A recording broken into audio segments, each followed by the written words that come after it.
ಒಂದ್ಸತಿ ನಾನು ಮಾಡಿ ತೋರಿಸುವಂಥ ಈ ಸೂಪರ್ ಟೇಸ್ಟಿಯಾಗಿರುವಂಥ ಮಶ್ರೂಮ್ ರೆಸಿಪಿಯನ್ನು ನೀವು ಖಂಡಿತವಾಗ್ಲೂ ನಿಮ್ಮ ಮನೇಲಿ ಮಾಡ್ಕೊಳ್ಳಿ. ತುಂಬ ರುಚಿಯಾಗಿರುತ್ತೆ. ಚಪಾತಿ, ರೊಟ್ಟಿ, ಪರೋಟ ಎಲ್ಲದಕ್ಕೂ ಸಖತ್ತಾಗಿರುತ್ತೆ.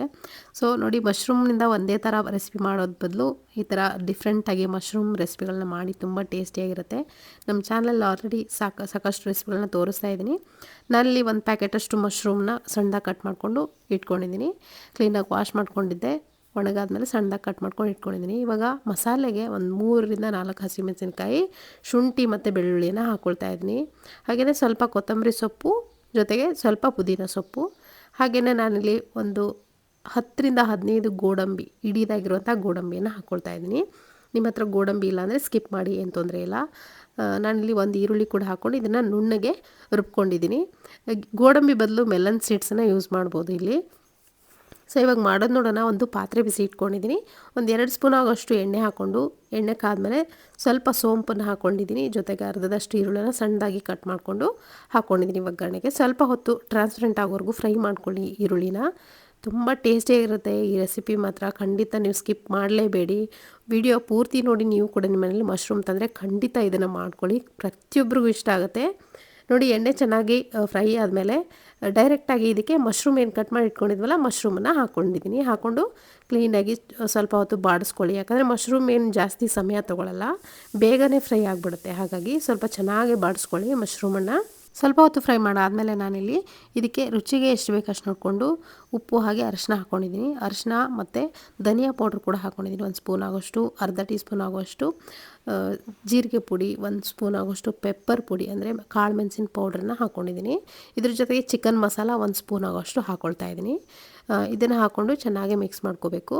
ಗರಂ ಮಸಾಲ ಬೇಕಿದ್ದರೆ ಹಾಕ್ಕೊಳ್ಳಿ, ಇಲ್ಲಾಂದರೆ ಸ್ಕಿಪ್ ಮಾಡಿ. ಯಾಕಂದರೆ ಚಿಕನ್ ಮಸಾಲ ಆಲ್ರೆಡಿ ಹಾಕ್ಕೊಂಡಿರ್ತೀವಲ್ಲ, ಹಾಗಾಗಿ ಅದನ್ನು ಹಾಕಿದ್ರೂ ನಡೆಯುತ್ತೆ, ಬಿಟ್ಟರು ನಡೆಯುತ್ತೆ.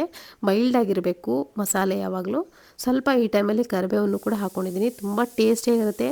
ನೀವು ಬೇಕಾದರೆ ಇಷ್ಟೇ ಸಾಕು, ಇಷ್ಟನ್ನೇ ಚೆನ್ನಾಗಿ ಬಾಡಿಸ್ಕೊಂಡು ಪೆಪ್ಪರ್ ಫ್ರೈ ಥರ ಕೂಡ ನೀವು ಸರ್ವ್ ಮಾಡ್ಕೊಬೋದು. ತುಂಬ ರುಚಿಯಾಗಿರುತ್ತೆ.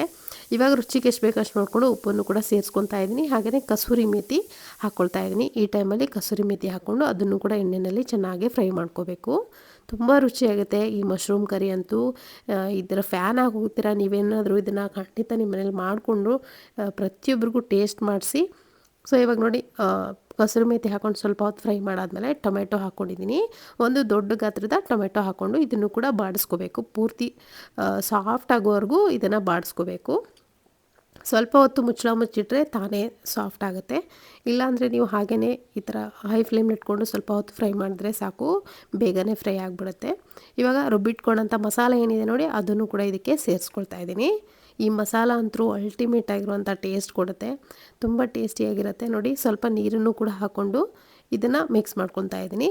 ನಿಮಗೆ ಎಷ್ಟು ಕರಿ ಗ್ರೇವಿ ಎಷ್ಟು ಬೇಕು ಅನ್ನೋದನ್ನು ನೋಡಿಕೊಂಡು ನೀವು ನೀರನ್ನು ಹೆಚ್ಚು ಕಡಿಮೆ ಮಾಡ್ಕೋಬೇಕು. ಸ್ವಲ್ಪ ಗಟ್ಟಿ ಗ್ರೇವಿನೇ ಮಾಡಿಕೊಂಡ್ರೆ ತುಂಬ ಚೆನ್ನಾಗಿರುತ್ತೆ. ಚಪಾತಿ ಜೊತೆಗೆ, ರೈಸ್ ಜೊತೆ ಕೂಡ ನೀವು ಸರ್ವ್ ಮಾಡ್ಕೋಬೋದು, ಅಥವಾ ಇದ್ರ ಜೊತೆಗೆ ಗೀ ರೈಸ್ ಕೂಡ ತುಂಬ ಚೆನ್ನಾಗಿ ಹೊಂದ್ಕೊಳ್ಳುತ್ತೆ. ಸೊ ಇವಾಗ ಸ್ವಲ್ಪ ಉಪ್ಪು ಕಡಿಮೆ ಅನ್ನಿಸ್ತು, ಉಪ್ಪನ್ನು ಮತ್ತೆ ಸೇರಿಸ್ಕೊಂಡು ಮುಚ್ಚಿ ಒಂದು 2 ನಿಮಿಷ ಬಿಡ್ತೀನಿ.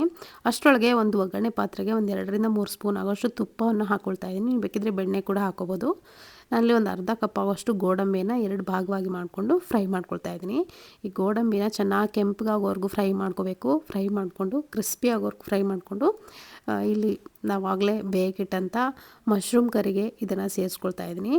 ತುಂಬ ಟೇಸ್ಟಿಯಾಗಿರುತ್ತೆ. ಗೋಡಂಬಿನೇ ಈ ಥರ ಫ್ರೈ ಮಾಡಿ ಕೊನೆಯದಾಗಿ ಹಾಕೋದ್ರಿಂದ ಅದರ ರುಚಿನೇ ಒಂಥರ ಡಿಫ್ರೆಂಟಾಗಿ ಬರುತ್ತೆ. ಗೋಡಂಬಿ ಕೂಡ ಕ್ರಿಸ್ಪಿಯಾಗಿರುತ್ತೆ.